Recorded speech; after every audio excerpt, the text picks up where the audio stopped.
KBS 열린 토론.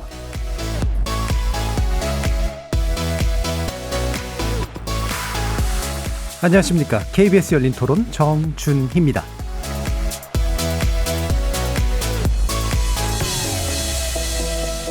오늘 KBS 열린 토론은 지난주부터 선보인 목요일 코너 대선 외인구단, 대선을 바라보는 색다른 시선을 담은 정치 토크로 여러분을 만납니다.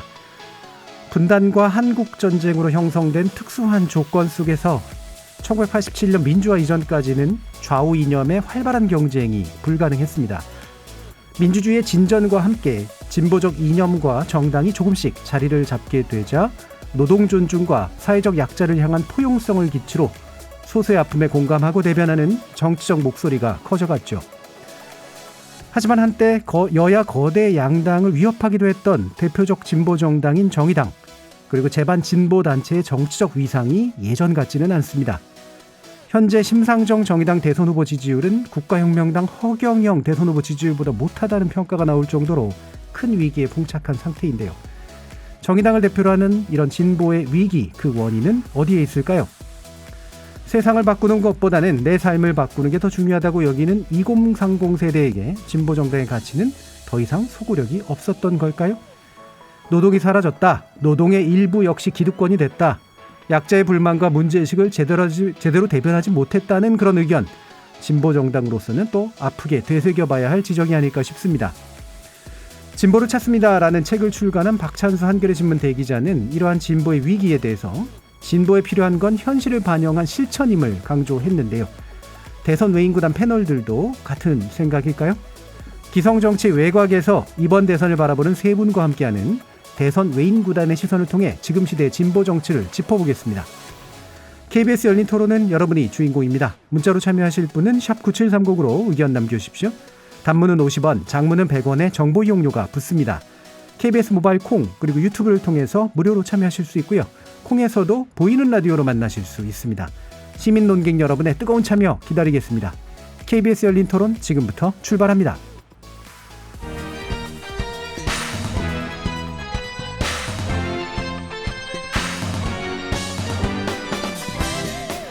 (2022) 대선을 바라보는 색다른 시선이 모였다. 대선 외인구단. 대선 외인구단 함께해 주시는 세 분 소개해드리겠습니다. 최근 2022 한국의 논점이라는 책을 공동 집필하셨죠. 강양구 TBS 과학전문기자 함께하셨습니다. 네, 안녕하세요. 강양구입니다. 자, 또 각 당 대선 후보들이 추천하면서 화제가 되었던 책이기도 합니다. 전라디언의 굴레의 저자시죠. 조기동 작가 나오셨습니다. 네, 안녕하십니까. 조기동입니다. 자, 마찬가지로 저술가로도 활발한 활동하고 계시고요. 비혼지향 생활공동체 공덕동 하우스의 홍혜은 대표도 함께하셨습니다. 네, 내 삶을 바꾸고 내 주변을 바꾸고 세상을 바꾸고 싶은 송혜은입니다. 네, 알겠습니다. 세 개를 바꾸셨네요. 네. 자, 오늘 이제 대선 외인구단 이제 두 번째 시간인데 첫 방송 나가면 혹시라도 주변이 들었다라는 얘기를 해주셨는지 안 들었다 못 들었다 이러면 좀 약간 더 슬프기도 한데 반응이 좀 있으셨는지 한번 얘기를 좀 들어보고 싶어요. 조기동 작가님 어떠셨어요? 일단 좀 들으신 분은 없지 않은 것 같은데요. 네네. 뭐 저는 유튜브 조회수가 굉장히 높은 거 보고 깜짝 놀랐는데 예. 이 코너에. 그런데 다들 말씀 없으신 거 봐서는 그냥 제가 좀 잘못하지 않았나. 잘했으면 분명히 잘 들었어요. 되게 말씀 잘하시던데 뭐 그렇게 이야기 하셨을 텐데 예. 그냥 좀 약간 반성의 계기로 삼고 있습니다. 예. 네. 그게요. 잘했다고 해서 잘했다 그러지 않고요. 못했다고 해서 또 못했다 그러지 않아요. 예. 아마 다른 요인들이 아마 있으실 거다. 지켜보고 계시다는 정도는 확실한 것 같습니다. 홍혜인 대표님 어떠셨어요? 저는 주변에 좀 비판이 있었는데 예.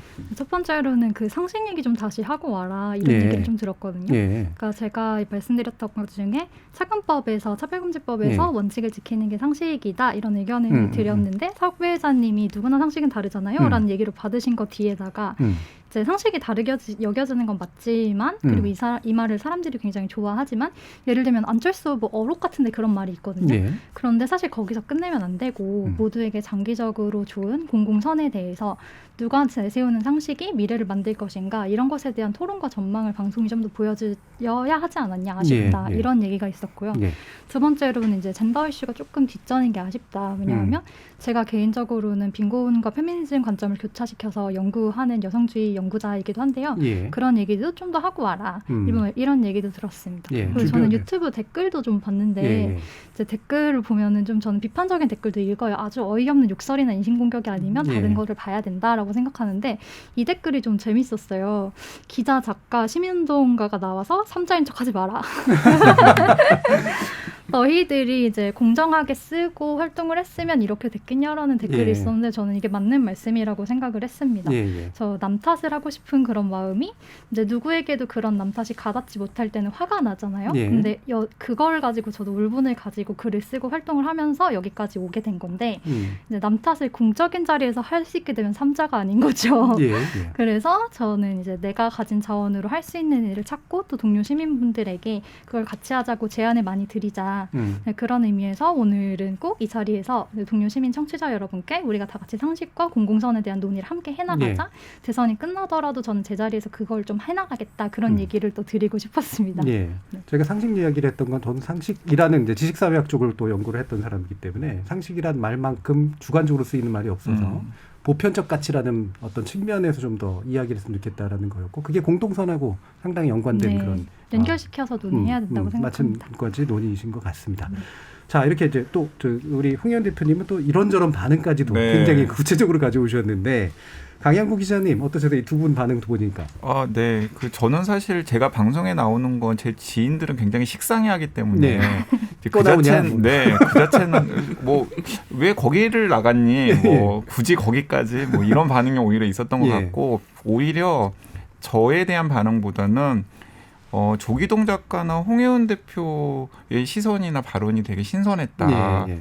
그래서 열린 토론에서 굉장히 좋은 패널을 섭외를 했다라는 이야기를 들었습니다. 예. 그래서 저도 앞으로는 말을 좀 그만하고 이 두 분의 신선한 시각을 좀 듣는데 집중을 해야 되지 않을까라는 반성을 하면서 첫 해 모니터링을 했습니다. 예, 역시 강영우 기자님은 꼰대 기자라고는 좀 거리가 머신 분 같다라고 하는 말씀을 드려야 될 것 같네요. 네, 감사합니다. 여기서 감사하면 안 되는데요. 네. 자, 이렇게 오늘은 이제 물론 신 기자님 같이 하지 못하셨습니다만 이렇게 세 분이 각자의 시각에서 좀 신선한 이야기들을 나눌 수 있다라는 점인 것 같고요. 아까 이제 홍 대표님께서 말씀 주셨지만 우리가 외인 구단이라고 하는 게 비주류, 주류하고는 좀 다르다 정도의 의미이지 실제로 작가도 하시고 뭔가 시민운동을 하시면 이런 말 쓰면 좋을지 모르겠습니다만 일반인들에 비해서는 인싸에 가까운 측면들이 있는 거죠. 어떤 면에선. 그래서 일반적인 제3자나 관찰자만은 아니다라는 뼈아픈 지적도 충분히 감안해야 될 것 같습니다. 자, 오늘 이야기는 사실은 정의당을 분석하자 이건 사실은 아니에요. 그리고 진보 정치 그 자체만도 아니고 정의당으로 대변됐던 또는 진보 정당 운동으로 대변됐던 나름대로 이제 새로운 세상을 꿈꾸고자 했던 그런 흐름 그리고 대체로는 젊은 층하고 보통 연관이 좀 많이 있었던 것이 지난번에 홍 대표님 말씀을 왜 이렇게 좀 안 보이기 시작했을까? 그 이유는 뭘까? 네, 대선은 물론 이제 양당에 의해서 물론 좌우되는 그 국면인 건 맞습니다만 그럼에도 불구하고 약간 과거와는 또 약간 사뭇 다른 그런 분위기가 좀 있어서 현재 같은 상황들을 어떤 마음으로 보고 계시는지 한번 의견 들어볼까요? 홍의원 대표님 말씀 주시죠. 지금 이 상황에 대해서 얘기하는 것 같죠? 네, 지금 정의당이라든가 또 재진보 정당의 어떤 흐름도 사실 그렇게 눈에 띄지는 않잖아요. 네, 맞습니다. 어쨌든 제 입장에서는 좀 충격이었죠. 이렇게 된 것이. 특히 심상정 후보가 사라지고 나서 한 하루 이틀 지나면 나올 줄 알았는데 그 뒤에 계속 안 나오는 게 좀 걱정되기도 했고 그게 그 시간 동안에 제가 좀 더 생각을 했던 건 이런 짧은 기간에도 되게 많은 일이 일어나는구나 이런 생각을 했어요. 그러니까 뭐라고 해야 될까? 정치를 오래 하신 분들을 보면 저 사람은 왜 저렇게 됐어? 이런 말들을 많이 하시잖아요. 네. 그러면서도 되게 원칙을 지키는 걸 왜 못할까? 이런 생각을 많이 했는데 요 몇 년 사이에 예를 들면 신지혜 씨의 다른 정당의 그 위원회에 들어가는 일이라든가 이런 입당까지는 아니지만 입당까지는 아니지만 그런 일들이라든가 이런 거를 보면서 심상정 후보는 그냥 그 자리에 있는 사람이라고 저는 생각했던 것 같아요. 그냥 당연히 있는 사람? 그랬는데 어떤 그 1980년대부터의 총려로부터 시작해서 진보 정당을 20년을 거치고 그 시간들을 거치면서 어쨌든 중진 사선 의원이 됐고 그런 사람이 대선에 나와서 여전히 어떤 원칙에 대한 이야기를 한다는 것의 가치에 대해서 좀 생각하는 시간이 됐던 것 같아요. 저한테는. 그리고 이 지지율이 5%에서 3%로 떨어졌잖아요. 그러면서 이 자리에서 누가 빠진 걸까 이런 생각도 좀 해봤는데 네. 이제 그 정의당 지지자들 중에서는 민주당이 될 것 같을 때만 정의당에 비례를 준다 이런 사람들도 있을 테고 아니면 양당을 빼고 다른 후보를 찾는 사람들이 있을 텐데 그 안 후보의 지지자들 중에 유동층 이런 사람들이 스윙을 하는 구도인데 그 안에서 이제 표가 왔다 갔다 하는 것 같다라는 생각을 했거든요. 네. 근데 이 사람들을 빼도 어쨌든 간에 핵심층이 3%라면 뭐 한국에 150만 정도 되는 거죠. 이 사람들을 머릿속으로 3% 이러면 되게 적은데 150만이라고 하면 사실 상당히 큰 네. 숫자잖아요. 그래서 이 사람들도 사실은 적은 숫자가 아닌 사람들이 안으로 스윙하지 않고 여전히 남아있다는 부분도 다시 한번 생각해보게 됐고 그래서 이 상황 자체가 사실은 너무 어렵기도 하고 지난 대선과 구도가 완전히 다르니까요. 그래서 이런 부분들의 가치에 대해서 저는 조금 더 생각을 했던 시간이었던 것 같아요. 그래서 오늘 타이틀을 받아 들었을 때 정의당의 몰락 이렇게 타이틀이 나왔는데 어쨌든 상황을 조금 예단을 하는 타이틀이 아닐까 싶기도 했고 조금 더 예. 지켜보고 싶다. 네. 저희 타이틀이 몰락으로 아마 나가진 않을 것 같습니다. 아 그래요? 제가 때문에. 받았던 대본에 예. 그렇게 돼 있었거든요. 네네. 예. 그러면 지금 이제 여러 가지 생각들을 얘기해 주셨을 때 충격 먹은 부분도 있고 하지만 뭐랄까요 이순신 장군의 12척 같은 느낌일까요? 3%도 결코 작은 건 아니다. 이게 그렇게 흩어지지 않고 있다는 것도 굉장히 중요한 부분 아니냐라고 하는 그런 측면도 좀 얘기해 주셨는데 조기동 작가님은 어떠셨어요? 저는 심상정 후보께서 집거하시기 전부터 굉장히 좀 정의당의 위기가 왔다고 생각했던 게 예전 같다면은 정의당 지지율이 굉장히 안 나왔을 때 이게 왜 문제냐고 발언을 했을 법한 분들이 꽤 계시는데 특히 뭔가 진보 진영의 지식인이라든가 아니면 약간 정치평론 하시는 분이라든가 근데 아무도 이야기를 안 하시고 딱 세 부류죠. 하나는 그냥 이재명 캠프 가 있거나 아니면 이재명 지지 스탠스를 명확히 취했거나 두 번째는 이른바 탈진보라고 하시는 분들 그러니까 이재명 윤석열에게는 가지 않지만은 이재명 후보를 계속 비판하고 있다든가 아니면은 아예 정치에 대해서 말씀 안 하시는 분들 딱 세 부류지 그게 정의당을 지지해야 된다는 이야기는 거의 안 하시더라고요. 그렇죠. 네. 그게 바로 이제 그 대안적 가치로서 정의당 내지는 어떤 진보 정치가 굉장히 좀 위기 국면에 접어든 게 아닌가. 그러니까 그거는 이제 후보가 집거하고 지금 오늘 뭐 선대위를 개편한다고 말씀을 하셨는데 선대위를 개편한다고 되는 건 아닌 것 같거든요. 그래서 굉장한 좀 그러니까 올해 선거가 여러 가지 의미에서 좀 의미 있는 선거가 될 것 같은데 그중 하나는 좀 진보 정치가 많이 이제 존재감이 잃어가는 게 확실해진 그런 선거가 아닌가 이런 생각하게 되었습니다. 그러니까 뭐 나서서 뭐 이를테면 지지를 선언하건 아니면은 나는 정의당 또는 진보 정치에 대해서 굉장히 호감적이야라고 하는 우호성을 이제 밝히건 간에 근데 그런 식의 흐름들이 적어도 이제 예전에는 있었는데 이게 좀 확실히 좀 사라졌다. 잘 안 보인다 이런 거죠. 그럼 강양구 기자님 어떠세요? 네, 저는 뭐 약간 모든 사안을 좀 이게 냉담하게 보는 그 버릇이 들어서 그런지 모르겠습니다만은 오히려 그냥 이런 생각을 해봤습니다. 언제 대선 때는 진보정당 후보가 그렇게 주목을 받은 적이 있었던가. 그래서 저는 그 심상정 후보가 최근에 여러 가지 어려운 상황 때문에 직거를 하게 된 과정 자체는 굉장히 뭐 안타깝게 바라보긴 했습니다만은 이것 자체를 확대 해석해서 그 진보 정치나 진보 정당의 존재 이유라든지 아니면 그동안 진보 정당이 해왔던 일에 여러 가지 것들을 폄훼할 필요는 없다라는 생각이 들었습니다. 이제 뭐 한 두 가지 정도 생각이 얼른 들었는데요. 하나는 원래 우리나라 대선이라는 게 기본적으로 인물 중심의 선거가 진행이 되잖아요. 그렇기 때문에 그 양대 보수 진보 후보를 제외한 그러니까 보수 야당, 보수 여당의 두 후보를 제외한 다른 후보들이 주목을 받는 게 사실은 쉽지가 않거든요. 거기에다가 진보 정당에서 내세운 심상정이라고 하는 후보 자체가 심상정 후보 본인은 그렇게 생각하지 않으실 수 있겠습니다만은 어쨌든 간에 다수의 시민들의 입장에서 보기에는 너무나 식상한 이 정치인이기도 하거든요. 그러니까 이제 그런 점들을 감안하면은 후보의 매력이라든가 후보의 화제성이라든가 이런 게 떨어지는 상황에서 지금의 이 대선 구도에서 주목을 받기는 애초에 좀 어려운 선택지가 아니었나 하는 생각을 해보고요.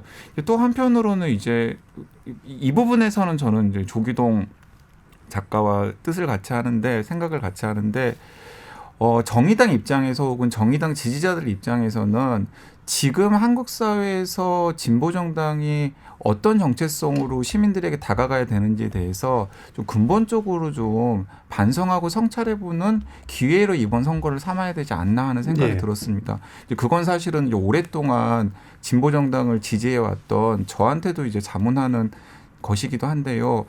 지금 시민들이 매력을 느끼는 정치 선택지로서는 더 이상 좀 고개를 갸우뚱하게 되는 상황이 된 게 아닌가. 예. 그 부분은 좀 반성할 부분이 분명히 있다는 네. 생각이 듭니다. 예. 아까도 저도 물론 얘기했습니다. 우리나라 대선 구조의 특징상 진보 정당이 원래 주목받는 길은 대단히 어렵다. 인문 중심 구도다. 맞긴 한데 예를 들면 예전에 백기환, 국민승리 21의 권영길, 그다음에 이정희, 그다음에 지난 대선의 심상정이 실제로 화제가 됐거든요. 예, 찍지는 않더라도 또 어떤 것도 있었냐면 예를 들면은 이제 민주당 쪽 지지 그룹 같은 경우에는 우리 빨리 단일화해야 되는 거 아니냐. 응? 너희도 우리 비판적으로 좀 지지해달라라는 딜의 어떤 대상이라도 이제 됐는데 지금 화제성도 사라지고 그다음에 뭔가 이렇게 그 담론이 던져지는 게 아무것도 없다. 이제 과거 같은 경우에는 그래도 뭔가 귀에 걸리는 담론들이 좀 있었는데 뭐 부유세 문제라든가 아니면 떨어뜨리기 위해서 나왔다라든가 뭐 이런 식의 것들이라도 물론 아직 대선 토론이 시작은 안 됐긴 합니다만 이런 분위기가 왜 그럴까? 근본 원인은 뭘까? 어떻게 보세요, 조 작가님? 가장 기본적으로는 이제 정의당의 콘텐츠, 그러니까 예전으로 거슬러 가면 2004년 민주노동당 원내 진출이나 당시 전후부터 일단 보면은 그때 이후로 거의 그 핵심 아젠다나 핵심적인 그 아젠다에 대한 접근 방식이 거의 바뀌지 않았거든요. 사회복지 확대, 어떤 노동권 확대, 뭐 이런 것들이 어떤 적어도 기존 정당들은 이게 유권자들이 상대로 마케팅하려고 노력을 굉장히 많이 하는 거잖아요. 예. 그러니까 콘텐츠 내용물 제품의 내용뿐만 아니라 제품에 대한 여러 가지 포장지들이 바뀌지 않고 10년이면 강산이 바뀌는 게 한국 사회인데 거의 한 20년 가까이 바뀌지 않는 게 가장 문제 같고요. 예. 일단은 두 번째로는 이게 좀 약간 뒤에 좀 이야기를 할 주제 같은데 진보 운동 자체가 이게 80년대부터 형성된 그 진보 운동, 그러니까 진보 운동의 방식이 더 이상 이제 대중들에게 공명 또는 공감을 일으키기가 이제 어려워진 게 아닌가 이런 생각을 좀 해봤습니다. 예. 기본적으로 이제 큰 역사적 흐름하고 연관성이 좀 있다라고 보시는 측면이에요. 좀 더 구조적인 거고. 어떠세요? 네, 그 이제 좀 더 짧게 들여다 보면 그 민주노동당이 대중의 주목을 처음으로 받기 시작한 게 2004년에 국회의원들을 여러 명 배출하면서부터 시작된 것인데요. 그때 민주노동당이 내세웠던 이제 몇 가지 중요한 아젠다들이 있습니다. 예를 들어 경제민주주의와 관련된 이슈들, 그리고 뭐 복지국가와 같은 사회권과 관련된 이슈들, 그리고 뭐 장애인이라던가 여성이라던가 우리 사회에 그동안에 주목받지 못했던 여러 소수자들에 대한 이슈들, 그리고 또 특히 이제 노동의 문제에 대한 이슈들 같은 것들을 아주 강하게 제기를 하면서 주목을 받았었고 실제로 많은 성과들이 있었습니다. 이제 제가 지금 정의당이나 혹은 정의당의 전신인 뭐 민주노동당, 진보당 같은 진보 정당들이 주목을 받지 못하는 가장 큰 이유가 무엇이냐면 그때 내세웠던 여러 가지 어젠더들을 보수 정당들이 요금요금씩 다 가져갔다라는 거예요. 그러니까 경제민주주의에 대한 이슈들 같은 경우에는 뭐 그 여당뿐만 아니라 야당도 경제민주주의를 공공연하게 이야기를 하잖아요. 그리고 또 뭐 사회권이라던가 뭐 복지국가와 관련된 것들은 이미 2012년 대선 때 뭐 양쪽 다 복지국가 화두를 내세웠고요. 그리고 정당마다 좀 다르긴 합니다만은 어쨌든 최근에 윤석열 후보가 그 신재 씨를 영입하려고 했던 것도 젠더와 관련된 어떤 그 주목을 좀 끌어보려고 하는 저는 시도 중에 하나였다는 생각이 들거든요. 그렇다면 이렇게 보수 정당들이 재빠르게 기존의 진보 정당이 아젠다 세팅하고 선점했던 이슈들을 야금야금 갉아먹고 가져갈 때 뭔가 차별화된 다른 모습과 다른 실천들 같은 것들을 보여줬어야 했는데 지난 20년간 그 부분에서 좀 지지부진했던 게 아닌가. 그리고 그 결과의 성적표가 지금의 이 정체된 지지율이라는 것으로 나타나는 게 아닌가라고 냉정하게 평가를 해야 되지 않을까 싶습니다. 예, 기본적으로 맥락은 크게 다르지 않은 이제 그런 진단이신 것 같은데 이번에 뭐 저희가 열린 토론에서 이제 더 리더 편에서 이제 심상정 후보 모셔다가 정책 얘기 듣고 그러면서 확실하게 기후 문제를 가장 적극적으로 얘기한 후보였거든요. 맞아요. 그리고 가장 준비도 잘 돼 있다고 저는 판단을 했고, 그리고 저는 이번 대선이 기후 문제를 정말 반드시 다뤄야 되는 대선이라고 생각을 했는데 아직까지 반향은 별로 없단 말이에요. 뭐 이것만 뿐만이 아니라 어떻게 보시는지 홍 대표님 말씀 좀 해주시죠. 일단은 저는 그때 이슈가 됐던 그 문제들이 사회에서 해결이 되지 않았는데 정의당이 다른 걸 보여줘야 된다는 말이 조금 어폐가 있지 않나? 약간 다른 의견이 있을 수 있죠. 예. 그런 생각이 들고 정의당의 이번 대선 강령을 찾아보면 일단은 크게 5개를 다루고 있거든요. 그중에 첫 번째 아젠다가 기후위기. 네. 그 기후위기로 어쨌든 가장 준비된 정당이라는 점은 저도 동의를 하고 이제 다페이스에서 대선 후보들의 공약을 검증할 때 기후위기 측면에서 가장 높은 점수를 받았다. 이런 거에 대해서는 분명히 다루지 않는 주제를 다루고 있다고 생각을 합니다. 그리고 다른 측면에서도 노동 관련된 것도 신노동법과 주사일제로 좀 네. 다른 이야기를 하고 있고 그다음에 성평등도 대선 강령 중에 하나로 들어가 있고 그 다음이 주거인데 이게 세입자 정책 중심으로 되어 있고 그다음에 지역과 수도권 격차에 대한 비판 이게 5가지가 정의당의 대선 강령이거든요. 네. 이건 저는 원칙을 지키고 있는 공약 정책 방향이라고 생각을 하고 그것 때문에 사실은 저는 이 부분을 더 민주당과 다르다라는 측면에서 정의당이 더 차별화되어야 한다. 이 지점에는 저도 동의를 하지만 여기에서 또 다른 걸 꺼내야 된다라는 것은 저는 잘 모르겠어요. 네. 이거보다 더 다른 것들을 네. 반드시 해야 차별화가 되고 그래서 뭔가 이렇게 관심을 끌겠느냐. 네. 왜냐하면 아직 안 됐으니까. 네. 아직 복지국가 안 됐고 아직 네. 사회권 한국에서 제대로 실현되지 않았고 네, 그런 부분에서 저는 확실히 다르다고 느끼긴 해요. 왜냐하면 저희가 이번에 저희도 단체에서 총회를 하는데 거기에서 주거 정책을 모아서 한번 봤었거든요. 다 같이 그랬는데 가장 꼼꼼하고 가장 저희의 현실에 맞는 긴 정책은 심상정 후보의 정책이었고 나머지 정책들은 되게 좀 부실하다. 그리고 방향이 특히 어디에서 다르냐면 그 기존의 가족관안에 탑승을 하느냐 탑승하지 않느냐 여기에서 가장 큰 차이를 보였거든요. 그러니까 기존에 그러니까 똑같다는 민주당과 국민의힘이 지금 똑같다는 건 어떤 부분이 특히 똑같냐면 기존의 가족 프레임 안에서 청년과 신혼부부를 보고 있다. 이게 똑같고 특히 주거 정책에서 그 대상을 상대로 정책을 해야 된다는 점에서 둘이 전혀 차별화가 되지 않고 있거든요. 근데 이 부분에서 다른 형태의 가족이나 가족 다양성과 가족 구성권에 대한 의제를 끌고 가고 있는 게 지금 정의당이고 그런 점에서 저는 다르다고 생각을 하고 이런 지점들을 사실은 더 강조해야 되지 않나 하는 생각을 합니다. 네. 저는 좀 의견이 틀린데요.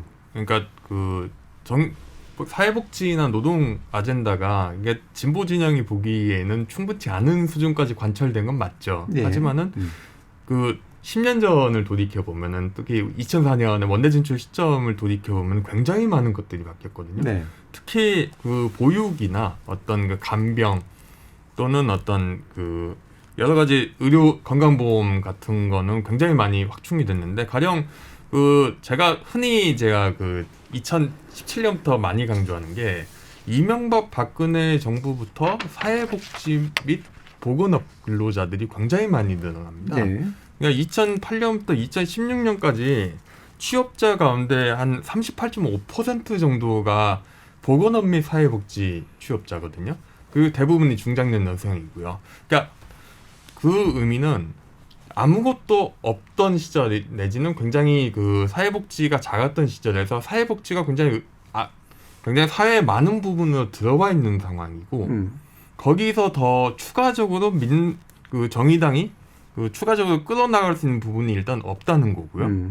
두 번째는 진보 정당은 저는 대중운동을 촉발시키는 정당이라고 생각을 하는데 대중들은 어떻게 약간 사회학적 표현을 빌면은 대중 동원을 어떻게 할 것이냐 이 문제를 던져봐야 되는데 지금 던지는 아젠다는 훌륭히 정책적인 세공은 잘 돼 있지만은 그게 대중들을 이제 동원할 수가 있느냐 가령 진보 정당의 주력군 중 하나였던 20대 30대들의 진보 정당을 지지할 수 있고 그 정책 효능감을 느끼게 그 하나의 슬로건으로 집중시킬 수 있냐 그 부분의 정책은 아닌 것 같거든요. 그러니까 기후 같은 경우에도 기후만 가지고 뭔가 정의당 원하는 수준으로 뭔가 동원할 수는 이제 한국적인 상황에서 이제 유럽과 틀리게 유럽 녹색당과 틀리게 굉장히 그 부분에서는 약간 아젠다의 문제도 있고 물론 아젠다 문제뿐만 아니라 정의당의 조직이라든가 진보운동 조직이나 어떤 다양한 운동 그러니까 대중운동으로서의 어떤 진보운동 그런 것들을 고려는 해야 되지만은 좀 더 이상 이제 대중들이 진보 정당에 대해서 와우 뭐 아주 어떤 그 매력적인 대안 이렇게 느끼기에는 좀 부족한 수준이 아닌가. 또는 부족한 그러니까 더 어떤 대중들을 끌어모을 수 있는 아젠다를 끌어모으기에는 역부족인 상황 아닌가 이런 생각을 하고 있습니다. 이게 이제 청취자들이 또 듣기에는 또 아시는 분들도 있겠지만 약간 헷갈려 하시는 분들도 있을 거고 어려워하실 수 있는 분들도 있는 것 같아서 또 방금 대중운동이라는 말을 사용하신 의미가 약간 다를 수도 있을 것 같아서요. 이를테면 크게 이제 두 가지로 나누잖아요. 보통 이제 원내 정치라고 부르는 그러니까 주류 정치 영역 안에서 원내 협상을 통해서 뭔가를 해나가는 그런 운동 방식, 정치 방식과 정의당 같은 이제 그 진보 정당은 대체로 이제 대중 정치 내지 대중 운동을 상당히 중시하죠. 근데 그게 예를 들면은 이제 기층의 조직들, 노조 조직이라든가 뭐 여성 조직이라든가 기타 사회운동 조직이라든가 그래서 뿌리를 둬서 그 의견을 모아서 원내로 집어넣거나 아니면 기타 정치들을 해내는 이런 힘인데 방금 말씀하신 대중운동 같은 경우에는 뭐랄까 이렇게 아젠다를 팍 던져가지고 대중적으로 광범위한 호응을 일으키는 운동 이런 쪽에 좀 얘기를 하시는 것 같아요. 네. 그러면 일종의 원내 정치를 할 수밖에 없는 부분이 네네. 있는 것인데 진보 정당 운동에서는 그 부분이 이제 어느 순간부터 굉장히 안 돌아가기 시작한 게 지금 정의당이 지금의 어떤 굉장히 곤란한 상황을 촉발한 게 아닌가 이렇게 생각보고 있습니다. 좀 더 일반적으로 정의당이 쓰는 그런 대중운동이라는 의미보다는 원내 정치를 하면서 대중들을 확 끌어당기는 이 부분이 굉장히 좀 약해졌다라는 말씀이시네요. 사실 홍해은 대표님 말씀을 들으면서 저는 홍해은 대표님이 어쩌면 이 3% 안에 들어있겠다라는 생각이 들었어요. 네, 그러니까 지금 정의당에 기대를 가지고 있고 정의당을 지지하고 있고 정의당에 관심을 가지는 3%의 시선이 지금 홍해은 대표님께서 말씀하시는 그런 내용들이 아닐까 싶은데 아쉽게도 여론조사 전화를 한 통도 받지 못했습니다. 네, 근데 저는 이제 그 부분이 좀 한계가 아닐까 싶습니다. 왜냐하면은 그 홍해은 대표님처럼 들여다보지 않으신 분들 같은 경우에는 정의당이 이야기하는 게 예를 들어서 민주당이 이야기하는 것과 어떤 점에서 다른지에 대해서 잘 모르거나 혹은 알려고 관심을 가지지도 않는다라는 거죠. 그러니까 홍해은 대표님은 많이 알고 있는 상태라는 말씀이신 거죠? 네, 그렇습니다.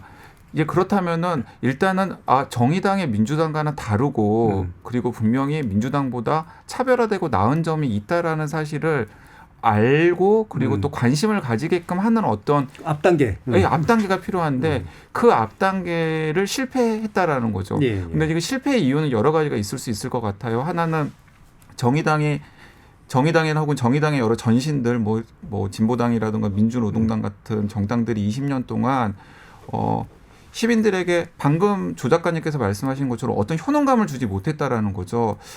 열심히 하고 그다음에 다른 이야기를 하고 우리 사회에 의미 있는 어젠다를 던지는 것까지는 알겠는데 저 정당 혹은 저 정당의 후보들에게 표를 줬을 때 과연 저 정당이나 저 정당의 정치인들이 우리 삶을 조금이라도 바꿔줬나? 실제로는 바꿔줬는데도 불구하고 많은 시민들이 그 효능감을 느끼게 하는 데는 실패했다라는 거죠. 그 부분은 또 분명히 한번 생각을 해봐야 될 지점이 있는 거고요. 그리고 또 하나는 이게 정치라는 건 기본적으로 정책을 세팅하는 게 중요한 게 아니라 사람들을 지지를 끌어모으고 관심을 끌어모으고 그리고 내가 굉장히 매력 있는 대안이라는 걸 보여줌으로써 그게 정치가 작동을 하는 거잖아요. 이제 그 점에 있어서도 사실은 후보부터 시작해서 뭐 정의당에 대한 사람들이 가지고 있는 정체성이나 이미지까지 모든 면에서 지금 뭔가 좀 답답한 상황이 아닌가. 그리고 그것이 지금 심상정 후보가 선거운동 중간에 직거를 할 수밖에 없는 위기 상황으로 모은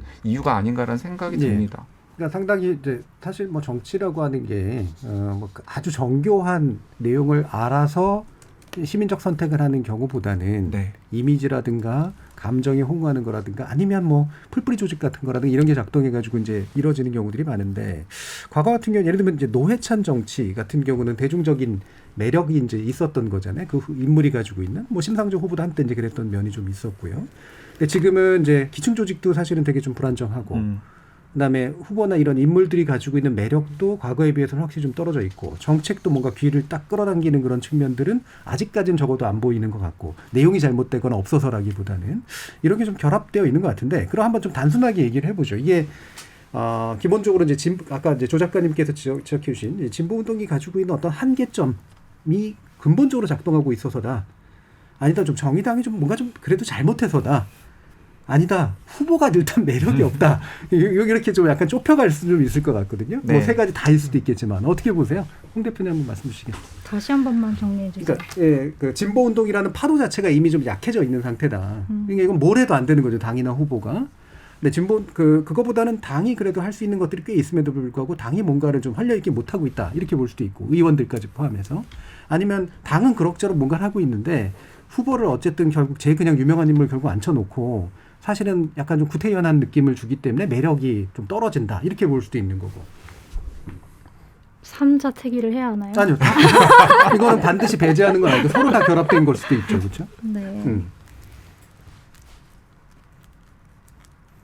굉장히 일단은- 어려워서 제가 뭔가 문제를 낸 것 같아요. 정답을 맞추고 싶어 이런 건 아니고, 네네. 사실 제 입장에서는 이 예. 정의당이 지금의 정의당의 이번 대선 강령을 낸 정의당이 된 데는 시간이 그렇게 길지 않다고 생각해요. 그러니까 이게 제가 지난번 총선에서 정의당을 봤을 때 그때 총선에서 여성표가 의외로 여성의당에 갔던 기억이 있거든요. 예. 근데 그때를 떠올려 보면 그 심상정의 정의당이 냈던 그 정책이 1번이 청년기초자산제였고 네. 그리고 뭐 임금 불평등해서 이런 얘기들을 했어요. 이게 저는 정의당의 기존의 아젠다였다고 생각을 하는데 그런 얘기를 들으면 사실은 청년기초자산제 이건 너무 온발의 오줌누기 같잖아요. 그리고 뭐 남의 임금을 몇 배 이하로 깎는다. 이건 조금 남 얘기 같잖아요. 그러니까 네네. 이게 확 끌려오는 게 여성 유권자로서 전혀 없었고 그래서 여성일당이 단지 이제 딱 여성 하나로 결집을 시킨다는 이유로 거기에서 좀 새를 보여주고 싶은 사람들의 마음을 자극을 한 건데 예. 사실 그게 그렇게 오래 갔냐? 저는 그게 그렇게 오래 가지 않았다는 여성의 당 생각이 정치가 듭니다. 그래서 오히려 저는 이거 모두 다 뭐 하실 수 있는 말씀인 것 같아요. 진보의 기반이 지금 약하고 뭐 당의 활력이 떨어졌고 후보가 똑같다는 이야기를 예. 하실 수 있을 것 같은데 사실은 들여다보면 그 안에 새롭게 다루려고 하는 그런 어젠다들이 분명히 있고 이거는 저는 한 요 2년 안에 일어난 변화라고 생각을 하거든요. 네. 사실은 처음에 그 변화는 어쨌든 간에 장혜영, 류호정 의원이 국회에 들어간 것 이게 조금 저는 큰 변화, 첫 번째 큰 변화였다고 생각하고 그 이후로 기후위기까지 앞으로 끌어가는 정당이 된 것은 사실은 이거는 좀 대중들에게 더 유권자들에게 더 알리기에는 시간도 좀 짧았다고 생각을 하고 예. 어쨌든 저는 원칙을 지켜가면서 하는 게 진보여야 한다고 생각을 하는데 그런 측면에서는 대선이 좀 너무 짧게 다가온 그런 측면도 저는 있다고 생각을 합니다. 그러니까 배경, 사회 구조, 그다음에 조직, 인물 측면 다 있긴 있지만 그래도 최근의 변화는 있었는데 그거를 아직까지 선보기에는 좀 아직은 시간이 좀 짧았다라는 측면. 왜냐하면 저는 이제 심상정 책거 이후에 두 분은 주변에서 별로 반응이 없다고 하셨는데 제 주변 같은 경우는 반응이 좀 있었어요. 네. 그러니까 저는 어떤 느낌을 좀 받았냐면 심상정은 너무 발로 차기 쉽다 좀 그런 생각을 하긴 했어요. 발로 차기 쉽다? 네, 예. 정의당과 심상정은 좀 발로 차기 쉽다. 예. 그러니까 되게 만만하다. 예. 그러니까 다들 그 자리에 당연히 있다. 저도 그렇게 생각을 했잖아요. 그냥 그 자리에 당연히 있고 조금 정의당이 잘못하지 않았나 이런 얘기는 머릿속에 다른 생각을 갖고 있는 사람들이 똑같이 하기 좋은 이야기였다는 생각이 저는 좀 한편으로 들기도 했어요. 예. 근데 심상정 후보가 조금 변했다라는 이야기를 그때 칩거 이후에 좀 하기 시작하시더라고요. 제 주변에서는. 그러니까 심상정 후보를 예전에 만났을 때 그런 어떤 좀 성소수자나 여성인권에 대한 감각이 좀 떨어졌던 심 후보가 기억에 남았는데 최근에 만났던 심 후보는 그 부분에 대해서 좀 더 벼려진 시각을 갖고 있었다. 근데 예. 이런 말을 이제 너무 늦게 하는 것 같다. 좀 그런 얘기들을 저는 주변에서 들었어서 그래서 어쨌든 간에 지금의 이 시점은 그렇지만 이제 이후에 이거를 가지고 얼마나 선명화를 시킬 건지에 대해서는 좀 저는 시간이 필요하다고 보는 네. 측면이 있습니다. 그러니까 집거가 적어도 효과는 있었다라고 이제 보시는 건데 조 작가님은 어떠세요? 저는 이게 방금 전에 좀 전에 한 이야기와 연관되는 건데요. 저는 민주당과 정의당이 사실은 80년대 운동, 민주운동 기반으로 한 정당이라고 예. 생각을 하고 있고요. 그리고 당시 80년대 운동의 핵심은 어떤 민족해방이나 어떤 노동해방이 아니라 국가의 정상화라고 생각을 합니다. 네. 그러니까 뭔가 좀 분단이건 아니면은 매판 자본이건 또는 어떤 그 옛날식 언어로 이야기하면 신식민지에서 나타난 착취 구도건 예. 90년대, 80년대 용어긴 한데 그런 그 비정상적인 그 국가를 정상화하자는 것이 80년대 운동의 핵심 강령이었다고 생각을 하거든요. 예. 그렇다면 그것이 이제 90년대, 2000년대, 2010년대까지 와서 이제 2017년에 이제 촛불 시위의 결과로 이제 민주당 정부, 문재인 정부가 들어섰는데 결국 국가가 정상화된 거 아니겠습니까? 그러니까 뭔가 촛불혁명이라고 이야기하는 것의 가장 밑바탕에는 어떤 우리의 국가가 비로소 이제 보수 세력이 굉장히 많이 위축이 되고 민주화 세력 또는 진보 세력이 주류가 되는 그런 국가의 정상화가 일어났다는 그 인식이 바탕에 깔려져 있다고 생각을 하는데 네. 문제는 그 국가는 꽤 정상화되었는데 우리 사회가 안고 있는 사회 경제적 문제는 여전히 계속되고 있고 오히려 더 나아가서 그렇게 뭔가 정상화된 국가를 이끌어 나가시는 분들이 알고 보면 꽤 특권계층이라는 인식이 확대됐잖아요. 대표적인 게 어떤 조국 전 장관 일가의 문제라든가 또는 가장 크게 드러나는 게 이제 그 강남에 있는 강남 아파트를 중심으로 한 자산가치의 급격한 증가. 예. 이런 문제에 대해서 그러니까 전반적인 대중의 인식 자체가 정의당도 민주당과 그런 아주 똑같이 뭔가 똑같은 세력이라는 인식이 첫 번째 있고 두 번째는 그렇게 뭔가 국가가 정상화됐음에도 불구하고 뭐 더 이상 이제 사회 문제는 똑같은 상황에서 그 정의당이 더 내세울 수 있는 여지가 굉장히 줄어드는 것이죠.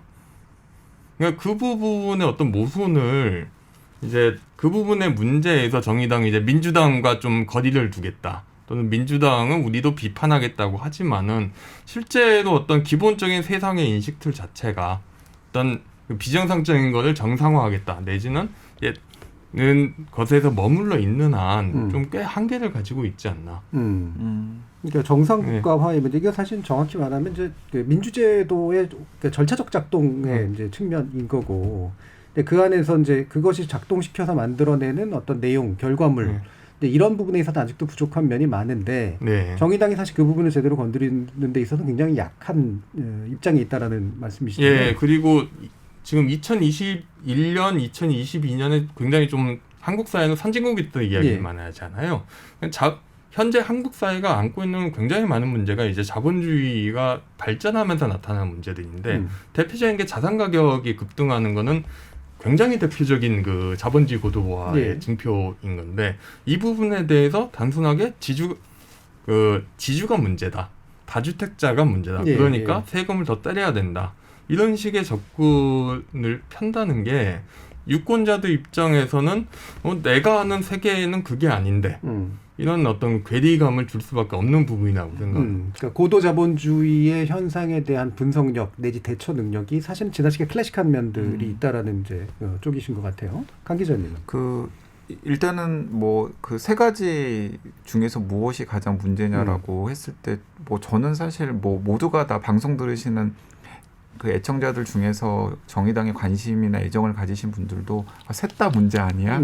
라고 생각을 하실 것 같은데 그냥 짧게만 점검을 해보면은 그 정의당과 비슷한 정체성을 가지고 있는 정당들이 외국으로 눈을 돌려보면 뭐 유럽의 사회민주당이나 사회당, 뭐 영국의 노동당, 미국의 민주당 같은 당들일 텐데 사실 그런 당들을 롤모델로 하면서 이제 정의당이 뭔가 권력을 잡았으면 좋겠다라고 생각을 하는 거잖아요. 정의당 안에서 정치를 하는 분들이나 정의당을 지지하는 지지자들이나 그런데 그런 정당들이 우리 정의당보다 훨씬 더 많은 역사를 가지고 있음에도 불구하고 뭐 유럽이라던가 영국이라던가 아니면 미국 같은 곳에서 이게 점점점 그 세가 좀 약해지고 있는 게 어쨌든 현실이지 않습니까? 근데 이제 그런 세계사적인 흐름 속에서 정의당도 놓여 있다라는 사실을 우리가 좀 알아야 되겠다라는 생각이 들고 그리고 이제 두 번째 같은 경우에는 이제 세 번째까지 이제 각지 엮어가지고 생각을 하면은 저는 이 부분은 홍 대표님이랑 좀 생각이 같은데 저는 차라리 정의당이나 혹은 심상정 후보가 지난 총선 때 그런 식으로 정체성을 자리매김했으면 아예 그냥 그 방향으로 좀 더 밀고 갔으면 나았지 않았을까라는 생각이 듭니다. 정의당의 실력에 비해서 지금 정의당이 하고 싶은 것이나 건드리고 싶은 게 너무나 많다라는 생각이 들고 그러지 않고 그냥 지난 총선 때 우리는 여성주의 정당이다.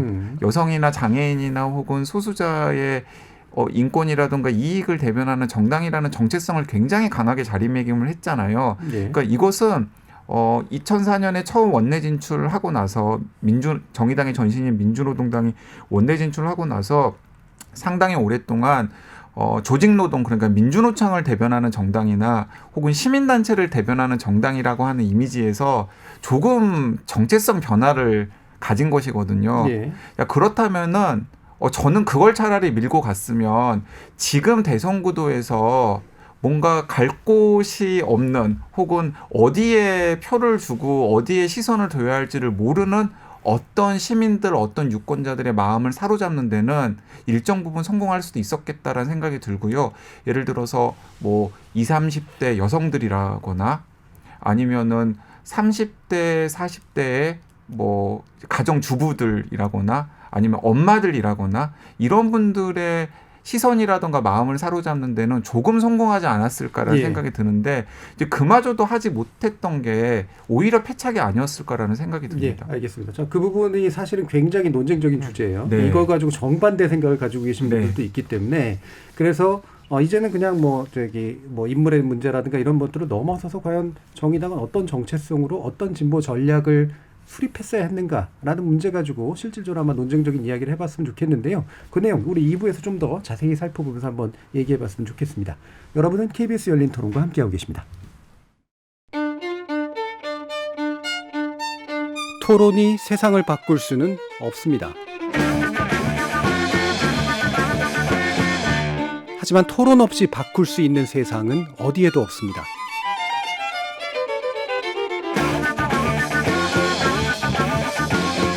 세상의 선한 변화를 갈망하는 당신. 정답이 아니라 질문의 힘을 믿는 당신. 우리 KBS 열린 토론에서 만납시다.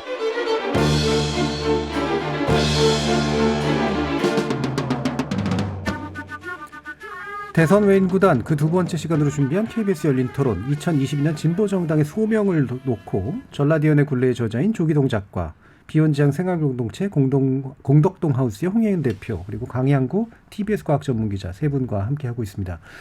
자, 앞에서 이야기 나눴던 내용을 바로 이어서요. 좀 해보면 정의당의 어떤 동력, 물론 이제 파벌도 되게 여러 가지가 있고 뭐 밑에 기초도 많고 여러 가지 흐름도 있고 이제 그러긴 합니다만 대체로 단순화시켜 보면 이른바 민주진보 세력이라고 부르는 민주화의 연장, 그러니까 민주주의 운동의 연장이죠. 이쪽이 한 축이 있는 거고, 그 다음에 이제 노동 쪽 또는 사민주의적 경향이라고 하는 측면, 이제 유럽의 이제 진보 정당을 좀 지향하는 그런 흐름, 이게 또 한쪽에 있고, 최근에 새로 등장한 이제 에코페미니즘적인 그래서 환경주의와 여성주의가 함께 가는 그리고 약간 정체성 정치가 좀 연결된 이런 쪽에 이제 흐름으로 대충 대별이 된다고 볼 수가 있는데 지금은 이제 약간은 이제 정체성 정치 쪽에 훨씬 더 좀 가까운 방향으로 또는 에코페미니즘 쪽에 좀 더 가까운 방향으로 이제 방향 전환이 일어났다라고 강양구 기자님 판단을 하신 거예요? 뭐 실제로 그 정의당 내에서 어떤 논쟁이 있었고 그리고 얼마나 정의당의 당원들이나 혹은 정의당 소속되어 있는 안팎의 정치인들이 그 방향으로 인식을 같이 하는지에 대해서는 퀘스천 마크이긴 합니다만은 어쨌든 지난 총선에서 정의당이 표방했던 흐름은 그런 흐름이 이제 큰 거죠. 뭐 에코 페미니즘이라고 하면은 또 헷갈려하실 분들이 있으니까 좀 나눠가지고 그러니까 환경주의와 여성주의라는 그런 정체성을 가지고 가려고 하는구나라고 생각하는 분들이 많다라는 거고 차라리 저는 그 부분을 오히려 대선 국면까지 강화를 했더라면 거기에 대해서 뭔가 갈구가 있는 시민들이나 유권자들의 마음을 일부 얻는 데는 분명히 효과가 있었을 거라는 생각이 들고요. 그리고 그러면은 최근에 칩고 이후에 심상정 후보가 다시 복귀하면서 내세웠던 뭐 여성이라던가 노동이라던가 여기서 말하는 노동은 제가 생각하기에는 조직 노동이 아니라 불안정 노동이나 비정규 노동이나 혹은 청소년 노동이나 아니면 산업재해 문제라든가 이제 이런 부분들을 분명히 가리킬 거라는 거죠. 그리고 여기에다가 기후위기, 환경의 문제 같은 것들을 하면 분명히 거기에 소구되는 집단들이 있거든요. 그러니까 저는 차라리 기왕에 칼을 뽑았으니까 그런 쪽으로 한번 당의 정체성을 자리매김해 보는 게 지금 오히려 정의당이 나아가야 할 한 선택지가 될 수 있지 않을까라는 생각을 개인적으로는 해봅니다. 근데 이게 이제 동력의 관점에서 보면 예를 들면 이제 민주당 이중대론 이런 게 이제 민주진보의 연대를 이제 끊는 그런 방식의 이제 공격이고요. 그다음에 조직 노동은 기득권이야. 그래서 노동 귀족 이런 얘기를 하는 게 바로 이제 노동 조직된 노동이나 삼인주의와의 연계고리를 끊는 비판, 외부 비판들이잖아요.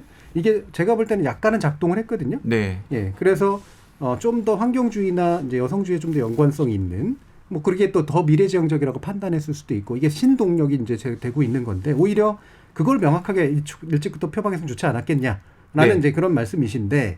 이게 이제 거꾸로 뒤집으면 그게 이제 바로 그래서 정의당이 망하는 거야라고 얘기하는 사람들의 어떤 주장하고도 또 배치될 수도 있고 자, 또 이런 면도 좀 있을 것 같아요. 뭐냐면 이게 이제 집권을 바라는 세력으로서 정당이 표방할 수 있는 내용이냐, 이제 여성의당과는 다르지 않느냐 네. 이런 얘기도 지금 가능하죠. 이제 그 생각이 저랑 통했는데요. 그러니까 심상정 후보 같은 경우에는 내가 대선 후보로 나가서 의미 있는 표를 좀 얻고 싶다.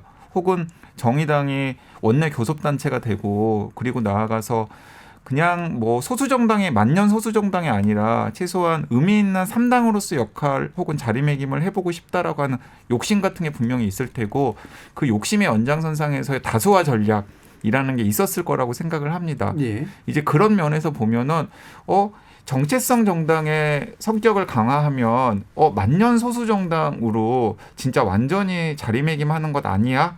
라고 생각하거나 혹은 그 부분에서 위기의식을 느끼는 예. 당원들이나 혹은 정의당을 바라보는 시선이 분명히 있는데 저는 어차피 안 된다면 어차피 안 되고 어차피 지리멸렬하다면 차라리 새로운 돌파구에 에너지를 좀 더 쏟는 게 지금으로서는 정의당이 선택할 수 있는 오히려 효과적인 전략일 수도 있지 않을까라는 생각을 해보는 거죠. 예, 마찬가지 얘기를 하고 계신 거예요. 네. 결국 그냥 능력이 냉정하게 말하면 안 되면서 노선 정리를 왜 확실하게 안 하냐 이제 이 얘기시잖아요. 여기에 대한 어떤 견해들이 분명히 또 있으실 거라 홍영인 대표님 뭐 이 얘기 해주셔도 좋고, 예, 뭐 하고 싶은 말씀 주셔도 좋습니다.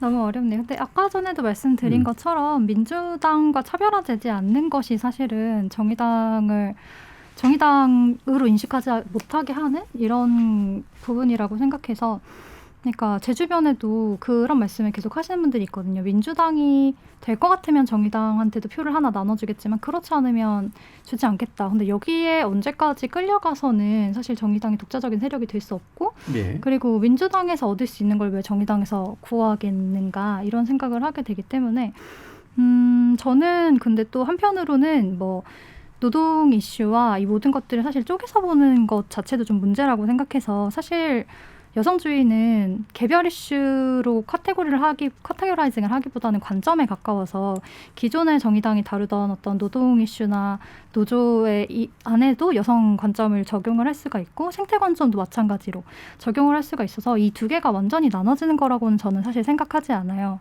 그래서 그런 부분에서 새로운 관점을 도입한다는 측면에서 차별화, 이거라면 저는 확실히 그렇게 하고 있고 정의당이 그 방향으로 가고 있다고 생각하고 그렇게 해야 된다고 생각합니다. 또 이런 측면에서 민주당과 정의당의 차이를 드러내지 못하게 하는 언론 지형의 문제도 사실 여기 겹쳐 있다고 생각을 하는데, 이번에 예를 들면 대선 토론을 하면서 그러니까 이재명 후보와 윤석열 후보의 양자 대결을 맨 앞에다가 갖다 놓는 거예요. 이런 식의 어떤 노출이 잘 안 되는 문제도 저는 한편으로 있다고 생각합니다. 예. 왜냐하면 그 문제는 계속 반복됐던 문제거든요. 네, 이번에 그러니까, 유독 다를까? 그러면 안 네. 되죠?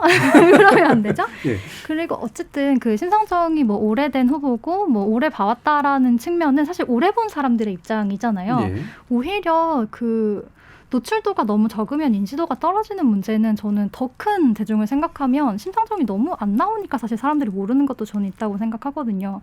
그러니까 엄청 잘하는 사람들 입장에서 볼 수 있는 관점과 정말 아직까지 정치에 관심을 많이 가지지 못하는, 그래서 되게 큰 언론에 노출이 돼야만 이 사람이 무슨 말을 하는 사람인가 보다 이렇게 알 수 있는 그런 층이 있다는 걸 생각하면 저는 이 확장면 측면에서 사실은 어떤 판을 까는 사람들이 고려해야 되는 부분을 좀 방기하고 있다, 이런 생각도 들긴 예. 듭니다.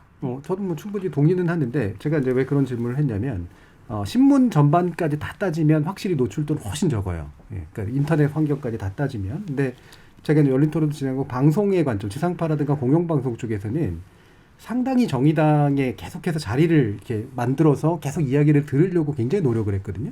그 정도면 대중매체에서는 굉장히 노출도가 실제로 가지고 있는 의석수보다 많은 편인데 왜 그러면은 그게 반드시 이제 전체적으로 보면 노출도가 작은 건 맞지만 실제로 노출된 어떤 영역들로 비교해 보면은 현재보다는 좀 더 컸어야 될 것 같은데 왜 그럴까 이런 의문은 계속 들어요. 뭐 어떨지인데 좀 더 한번 들어보도록 하고 조기동 작가님도 한번. 네, 저는 그 소수 정당 또는 어떤 소수파가 그 다수를 이끌어 나가기 위해서는 지적인 리더십 또는 도덕적인 리더십을 가져야 된다고 생각을 하는데요. 어차피 뭐 세력은 안 되잖아요. 세력도 안 되고 힘으로 우악스럽게 밀어붙일 수 없는데 이게 정치판이라는 게 그렇다면은 그 새로운 이 사회가 필요한 새로운 아젠다를 발굴하고 그거를 보편적인 아젠다를 만들 줄 아는 그냥 약간의 그 아젠다 세팅을 할 줄 아는 능력이 꼭 필요하다고 생각합니다. 그 민노당이 지금까지 그렇게 옛날 민노당 시절을 굉장히 좀 어느 정도 대안으로 인정을 받았던 거는 그 다들 2000년대 초중반만 해도 복지나 노동이나 뭐 다른 이슈들에 대해서 다들 굉장히 초창기였고 아직 몰랐던 시기죠. 그리고 사회의 그 정치 아젠다로서도 부각이 안 됐던 시기고요. 그런데 민노당이 그걸 발굴해서 굉장히 성공적으로 정치판에 뿌렸잖아요. 그래서 보수 정당도 그거를 갖고 갈 정도로.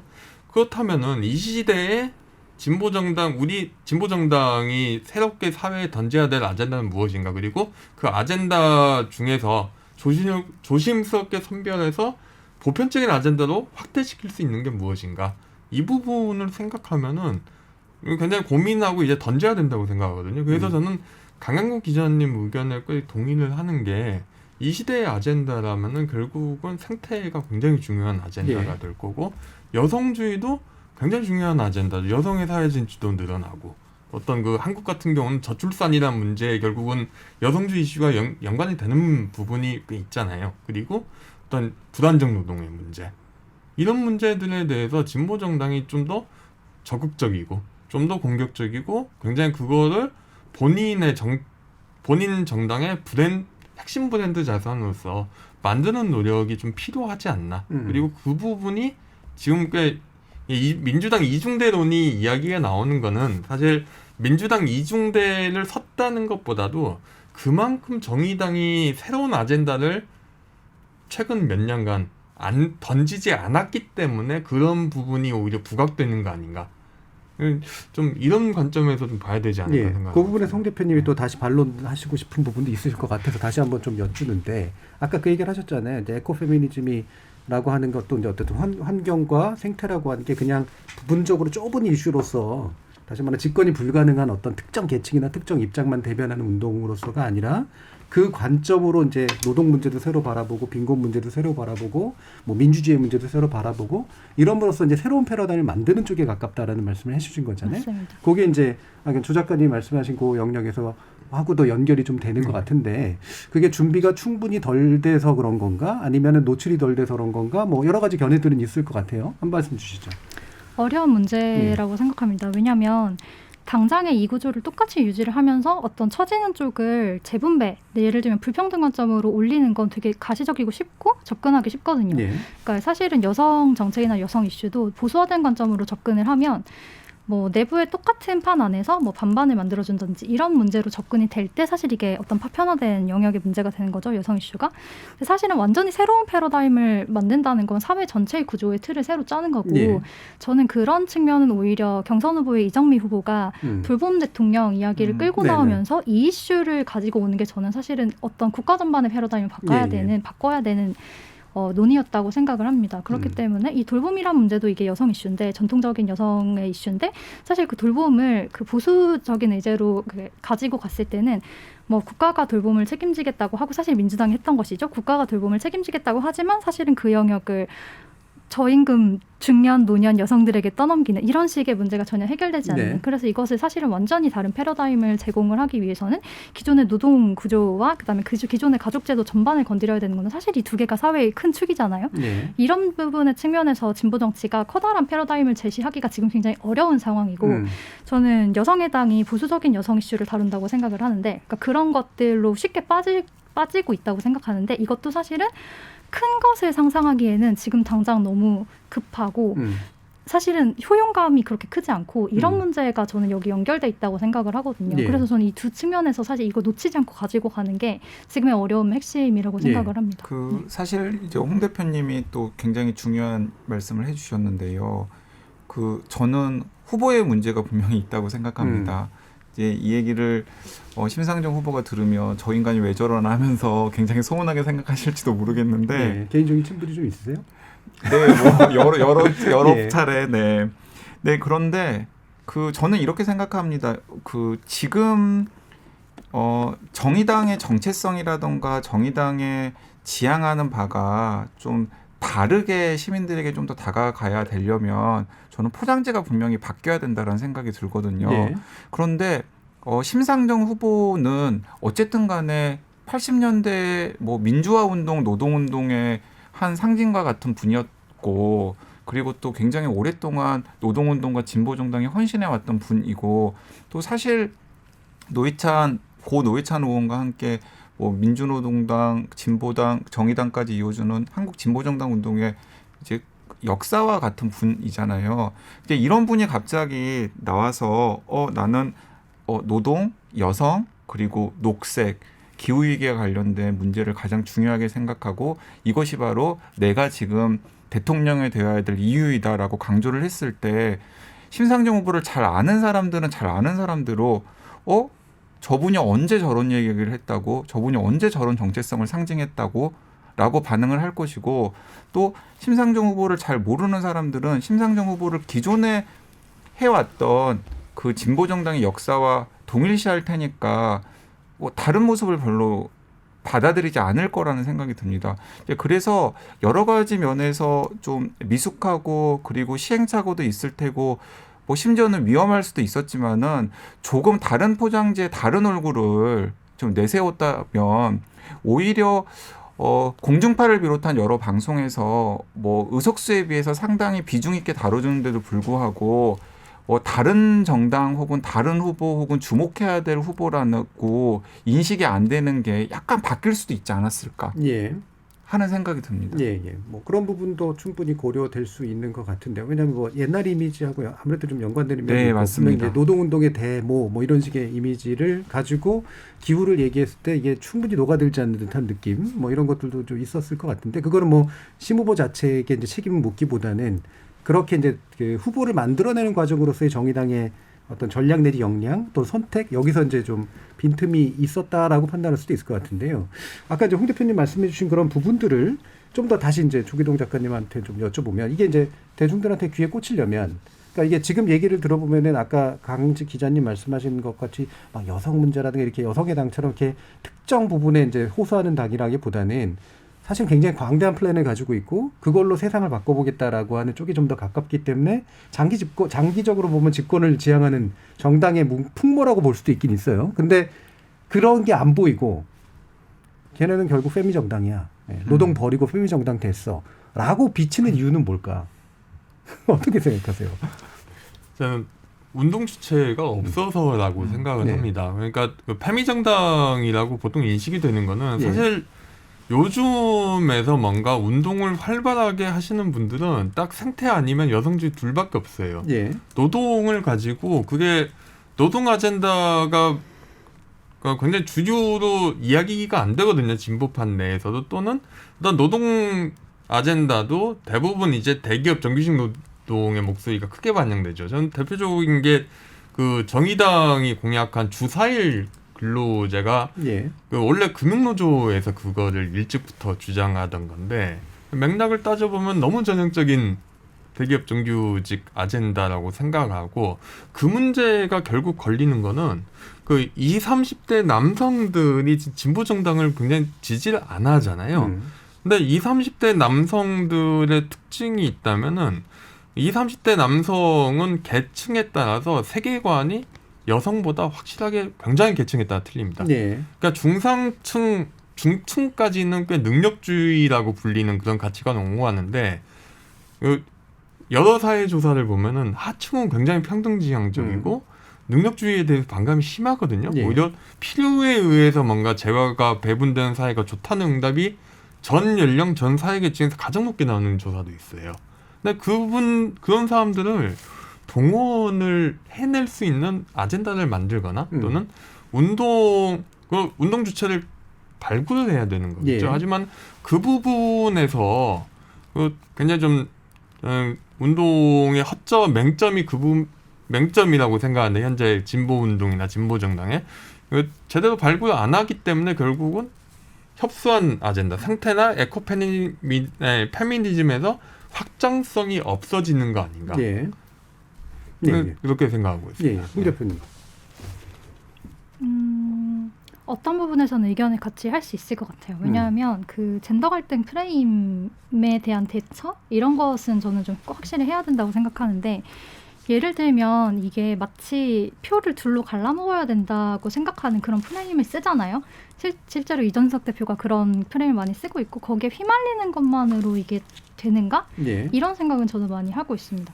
왜냐하면 일단 젠더 갈등이 프레임인데 이 중에서 분명히 어떤 기울어진 운동장에서 여성 차별을 받고 있는 부분이 있는데 이것들을 어쨌든 실증적인 데이터로 분명히 하는 게 중요하고 그걸 또 대중의 언어로 다시 설명을 해서 확실한 사회의 상식으로 만드는 게 중요한데 이것만으로는 안 되고 사실 여성 차별에는 되게 많은 것들이 연동되어 있거든요. 이것들을 끌어와서 변화를 원하는 사람들을 연합할 수 있게 하는 프레임 이건 확실히 필요하다. 예. 이런 생각을 저는 많이 하는데요. 저는 일단은 비혼인 의제를 다뤄왔으니까 예를 들어서 말씀을 드리자면 결혼과 가부장제 안의 차별 이슈는 여성 차별 이슈가 분명히 맞지만 그 남성들 중에서도 아까 전에 불평등에 대한 하층 남성들의 감각이 상당히 재분배를 원한다고 말씀을 하셨는데 그것처럼 이런 어떤 이데올로기적인 기득권적인 삶, 그러니까 정상가족의 모델 이것을 문제라고 여기는 남성들이 왜 없을까요? 네. 분명히 있고 근데 너는 남성이니까 원래 그 문제적인 모델로 들어가고 여성들은 이제 여성들끼리의 어떤 다른 걸 하겠다라고 하면 사회가 변할까 이런 생각은 저는 많이 하거든요.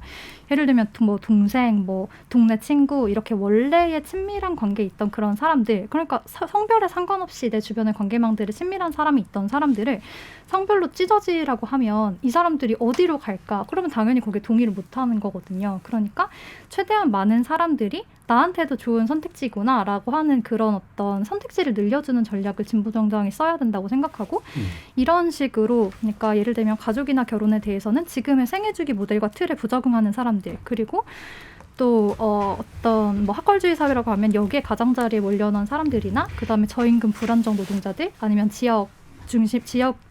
수도권 중심의 논의에서 밀려난 사람들 뭐 그리고 사실 연령으로 따지자면 386, 586 기득권에 반대되는 세력들 이런 것들 분명히 조직할 수 있는데 예. 이런 어떤 큰 판을 짜서 이것을 대화를 통해서 더 많이 끌어오고 타격할 대상을 좀 더 선명하게 하는 건 이런 것이 저는 지금 해나가야 하는 지점이라고 생각을 하기는 합니다. 예. 그 방금 뭐 일부 동의하시면서 해주시는 말씀을 들었는데 제가 이거는 약간 관찰자적인 시점에서 얘기를 하면 그런 얘기들을 풀어내는 방식이 옛날 운동권의 언어하고 거의 안 다르게 느껴져요. 네. 예. 예를 들면 사회과학 서적 중에 최신 서적을 읽어서 우리끼리 막 논쟁하던 사람들의 이야기를 그거 가지고 그냥 정치를 하고 있다는 느낌이 들거든요. 약간 생경해요. 그러니까 저는 물론 이해를 하는데 저는 사회과학 전공자고 제가 계속 이 문제에 관심을 가지고 있기 때문에 그래서 그런 방식으로 얘기하는 건 좋은데 이게 대중정치의 영역에서 번역해내고 이거를 설득해내는 데는 여전히 왜 똑같은 운동권 같은 느낌이지? 라는 이제 그런 생각 같은 게 좀 있거든요. 네, 네. 이제 그런 점에서 저는 오히려 약간 낮은 수준에서 예. 그 사실 정당이 지지자를 얻는 가장 효과적인 방법 중에 하나는 이 정당의 정체성과 나를 동일시하는 사람들이 늘어나면 늘어날수록 선거 때마다 그 정당에 표를 주는 사람들이 많아지잖아요. 근데 저는 정의당은 거기에서부터 시작을 해야 되지 않나 하는 생각이 들고 그래서 제가 아까 지금 여당이든 야당이든 아니면 거대 여당 야당의 후보들에 대해서 뭔가 비호감을 가지고 있는 많은 분들이 다른 선택지가 없어서 갈팡질팡하고 있는데 그들에게 정의당이라고 하는 선택지가 당신의 그런 좀 답답함이라던가 울분이라던가 아니면은 뭔가 좀 아쉬운 점들을 채워줄 수 있는 정당이라는 걸 저는 보여주는 게 필요하고요. 그건 사실은 아주 낮은 수준에서는 편드는 것이거든요. 네. 그러니까 여성의 시선이나 혹은 녹색의 시선으로 세상을 재조직하고 재해석해내는 일은 상당히 어려운 일이잖아요. 어려운 일이죠. 그리고 그건 어렵죠. 굉장히 장기적인 네. 프로젝트인 거죠. 그러니까 이건 사실은 지금 저는 만약에 정의당이 그런 정체성으로 시작한다면 저는 이제 첫 스텝을 내딛는 단계라는 생각이 들고 그러면 그 스텝이 답답한 사람들이 분명히 있다고요. 네. 이제 목마른 사람들이 있는 거죠. 왜 우리나라 정당들은 여성의 문제에 관심을 가지는 정당들이 없는 거지? 왜 우리나라 정당들은 녹색의 문제, 기후위기의 문제에 관심을 가지는 정당들이 없는 거지? 왜 우리 정당들은 미래 세대의 문제에 관심을 가지고 있는 정당들은 없는 거지? 하면서 답답함을 느끼는 유권자 시민들이 분명히 있을 테고 네. 그들에게 호소해서 약간 종잣돈 종잣표를 마련하는 데에서부터 지금 정의당은 시작해야 되지 않나라는 생각이 들고 저는 그 언어를 그리고 거기에 맞춤한 어떤 이미지를 정의당이 지금 만들어내지 못하고 있는 게 아닐까라는 생각이 듭니다. 네. 마찬가지 맥락이었던 것 같아요. 이 부분에서 저는 좀 풀뿌리 조직 이야기를 좀 해야 되지 않나 싶은데요. 그 정의당, 진보정당이 지금 위기에 봉착한 가장 큰 이유 중 하나는 그 풀뿌리 지역 정치가 안 되기 때문이라고 생각을 합니다. 예. 그러니까 그 기초자치단체, 기초의회 의원이나 광역의회 의원 또는 지역에서 활동하는 정당 활동가들이 그분들이 폭넓게 깔려 있어야 지역에서 사업들 내지는 지역의 유권자들의 어떤 목소리를 예. 듣고 그 사람들의 요구를 해결을 해줌으로써 대중과의 접점을 만들 수 있고 또 정당에 있는 분들이 결국은 새로운 정치 언어를 발명해야 되는 부분인데 그거를 단순하게 그냥 활동가들끼리 또는 정치인들끼리 앉아 있다고 뭐 대중 언어가 발명은 만들어지지 않잖아요. 그렇죠. 언제나 대중 언어는 유권자들을 만나고 유권자들의 목소리를 듣고 그들이 안고 있는 문제를 해결해 주면서 만들어 나가는 것인데 문제는 정의당이나 민주노동당 시절부터 있었던 지역 조직들이 점점점 쪼그라들고 있거든요. 장기적으로 보면은. 그러니까 그 부분을 어떻게 되살릴 수 있을까? 내지는 이제 많이 이제 민주당 이중대론이 나오게 된 게 그 선거법 개정이지 않습니까? 결국 선거법 개정에서 정의당이 언제나 이야기하는 거는 국회의원 제도를 바꿔서 비례를 좀 늘려주면 정의당이 진보정당이 살 거라고 이야기를 하는데 그렇죠. 그렇게 하면 노출도 많아지고 네. 주장할 기회도 많아지고 협상력도 생길 거다라는 네. 전제죠. 하지만은 예. 그렇게 늘어봤자 의석수가 지금보다 한 4-5석 정도 느는 건데 중앙미디어 노출만 약간 더 느는 거죠. 예. 하지만은 지역 정치 또는 지역에서 유권자 직접 피부로 만나는 건 늘지 않거든요. 왜냐하면은 지역 정치는 대단히 그 중앙 정치보다 훨씬 더 표의 비례성이 약하고 그 기초의원은 중선거구를 한다지만 대부분 2인 선거구제이기 때문에 2인 선거구제는 특징이 결국 지역 정당 지역에서 패권 1등하는 정당들 호남 같은 경우는 민주당 대구 경북은 이제 국민의힘 이런 당이 다 쓸어가는 구조입니다. 이런 구조에서 지역 정치에서 안 통하는데 과연 중앙 정치에서 진보 정당이 설 자리가 있는가? 또는 지역 정치에서 훈련받은 정치인이 안 나오고 있어 더 이상 정의당에서. 결국 그런 부분들이 이제 대중적인 언어를 못 만드는 것과 연관이 되는 거죠. 그러니까, 그 부분을좀 이제 풀뿌리 정치를 어떻게 할 것인가? 그 부분 어떤 에 대해서 이제 진보 정치가 고민해야 되지 않나. 예, 그러니까 실제로 지역구에서 물론 정의당 같은 진보 정당이 당선되기는 어려운 건 맞지만, 이를테면 이제 비례 전문 정당처럼 돼서 그렇게 해서 되도록이 많은 의석을 갖는 것에 시효가 있었죠. 그러면서 중앙 정치에 노출되고 이슈 파이팅도 되고 주목받는 정치인이 생겼는데 거기까지였던 거죠. 그 정치제의 한계가. 새로 등장한 예를 들면 이제 차세대라고 얘기하는 유호정, 장혜영은 지역 풀뿌리하고의 연관성을 전혀 상상이 안 되거든요. 네. 이를테면. 예. 그러니까 물론 새로운 세대다라고 하는 건 인식되고 똑똑한 사람들이야. 뭔가 할 수 있을 것 같아라는 느낌을 주는 경우도 있지만 실제로 지역으로 나가는 정치의 어떤 것들을 가능하게 해주는 브릿지가 될까? 과거에 예를 들면은 그것과는 약간 다른 결을 가진 정치인들 같은 경우는 그래도 뭐 지역 노조하고 좀 연관이 있었다거나 특정 뭐 지역 주의는 아니라고 하더라도 단체들과의 관련 속에서 풀뿌리하고 연관성이 좀 일부 좀 보였었는데 오히려 더 줄어든 거 아니냐 이제 이런 생각들이 드는 거죠. 어떠세요? 할 말이 있죠. 네. 영입된 인물을 중심으로 정치를 한다 이런 게 정의당에 대한 비판이잖아요.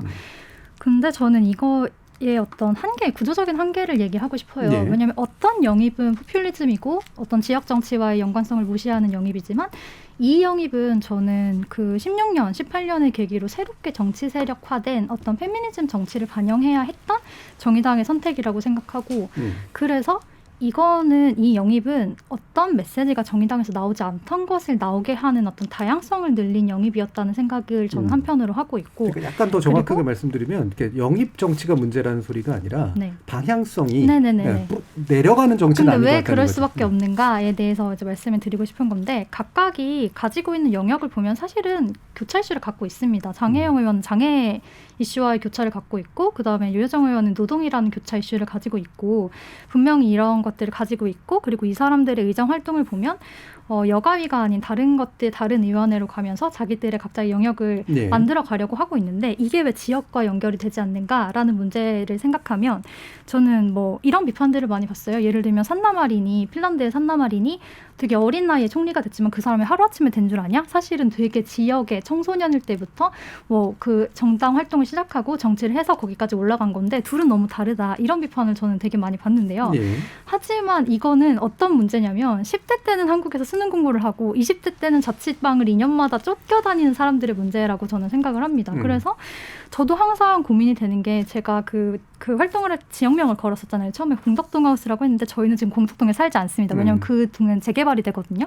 그러니까 이런 문제들이 저희들도 이렇게 탁탁 걸리는 문제고 사실은 이 전반에 2030의 문제가 깔려 있다고 생각을 해요. 네. 그러니까 어떤 지역을 가다 보면 그 지역에 뿌리를 내리지 못하는 건 사실은 정의당의 젊은 의원들뿐만 아니라 2030 세대 전반들의 문제고 그래서 이 문제가 사실 밑에 깔려 있기 때문에 그것 말고 다른 이슈를 어떤 뭐라고 해야 될까요? 전반적으로 조직할 수 있는 지역 말고 다른 것들로 조직할 수 있는 그런 지역 그런 기반을 가질 수밖에 없고 네. 근데 이 의원들이 그런 단체의 조직적인 기반이 없냐 그건 아니다. 장애 단체들과도 연결이 되어 있고 그다음에 노조랑도 연결이 되어 있고 분명히 연결이 되어 있는데 이거를 어떻게 이제 지역구로 가져갈 것인가는 사실은 이런 사회 전반의 문제를 개편하면서 가는 거고 거기에 강하게 연결이 된 게 신상정 의원의 세입자 안정 정책 같은 게 저는 여기에 기반이 될 거라고 생각을 하거든요. 네. 그래서 이런 부분들이 연결돼 있다는 것들을 좀 말을 해야 된다, 노출을 시켜야 된다 이런 생각을 하고 있습니다. 근데 뭐 20대, 그러니까 10대 청소년 시절 우리의 불행하다는 제가 볼 때 본질은 아닌 것 같고, 그러니까 그게 정치가 크어 나가는 방식에 있어서 중요한 부분이긴 한데 외국도 사실 뭐 그렇게 크지는 않거든요, 솔직히 말하면. 근데 한국에서도 보수 정당이나 아니 주류 정당도 지역에서 커가지고 핵심 정치인 되는 경우가 거의 없어요, 실질적으로. 근데 그들은 지역 조직을 가지고 있다는 거, 이게 되게 무서운 일이란 말이에요. 그런데 지금의 정의당의 방식은 중앙으로 진출해서 스포트라이트를 받아서 새로운 이슈 파이팅을 함으로써 지역의 세를 키우거나 뭔가 좀 더 나가려고 했는데 그게 끊긴 거거든요. 근데 아주 나쁘게 말하면 이슈 파이팅 하려고 지금 그걸로만은 뭔가 해보려고 하는 거 아니야라고 이제 비판을 할 수도 있다는 얘기죠. 그 방향성이 적극적으로 풀뿌리로 가고 있는 것 같지는 않다라는 그런 느낌.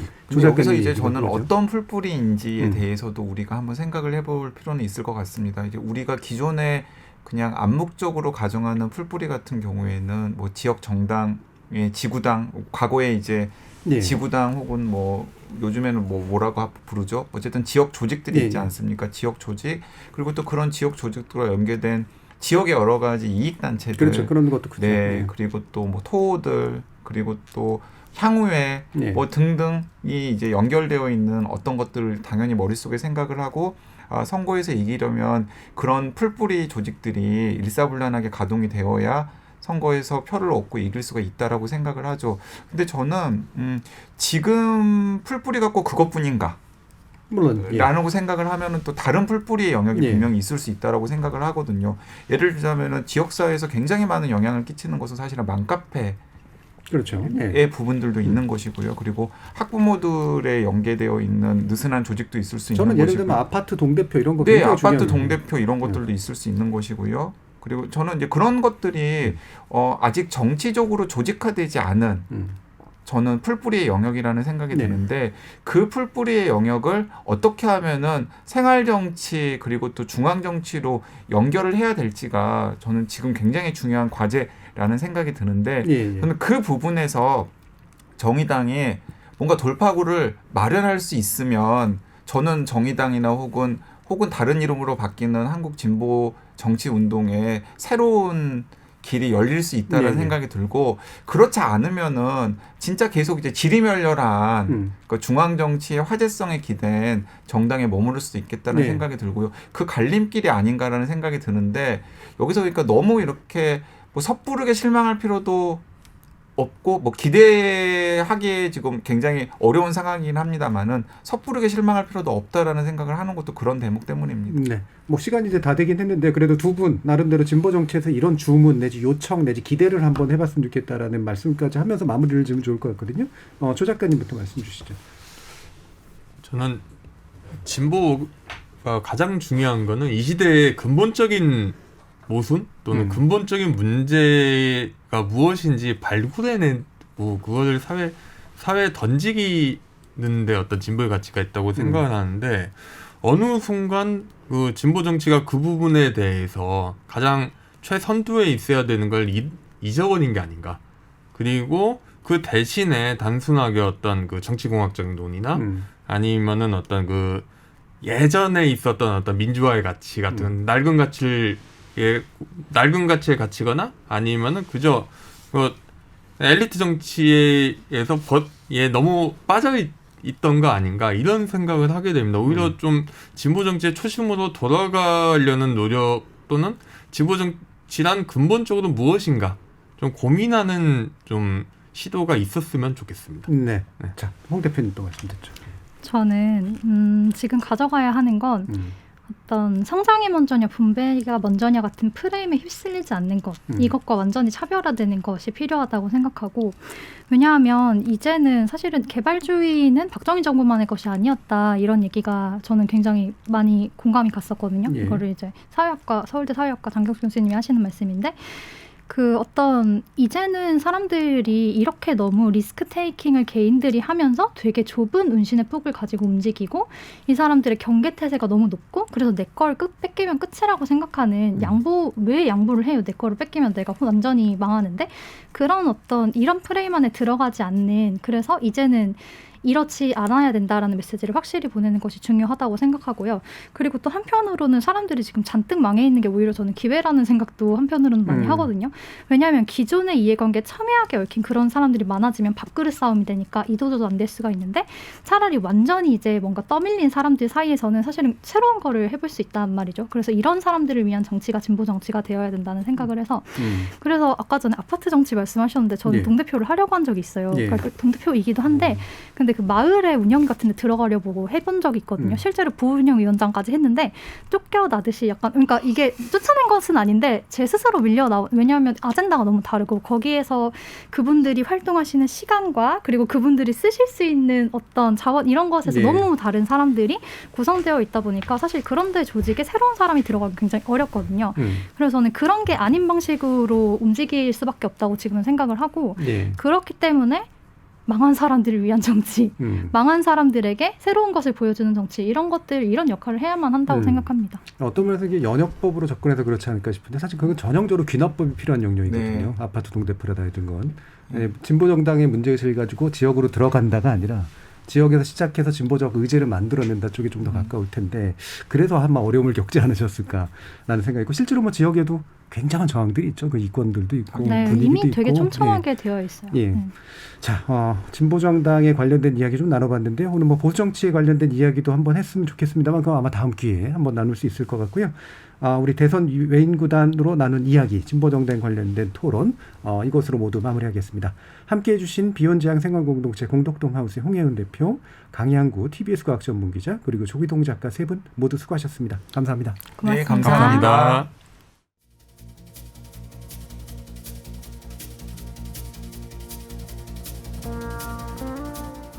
현재 진보정당은 그냥 만들어진 것이 아니죠. 기성구조를 이용해서 잘 먹고 잘 살 수도 있었던 이들이 자신에게 주어졌던 출세와 영달의 기회를 과감히 버리고 더 낮은 곳에 깃들기 위해 치렀던 희생과 혼신의 노력으로 가능했습니다. 우리 사회가 조금이나마 더 인간적이고 상식적인 모습을 띠게 된 건 그런 피눈물 어린 역사 덕분이라고 전 감히 생각합니다. 제 아무리 탈이념적 정치가 대세를 이루고 있다고 해도 지킬 것을 지키는 보수와 허물 것을 허무는 진보가 함께하지 않는다면 우리의 미래는 새로운 정의와 상식을 만드는데 늘 실패할 거라고 전 믿습니다. 지금까지 KBS 열린 토론 정준이었습니다.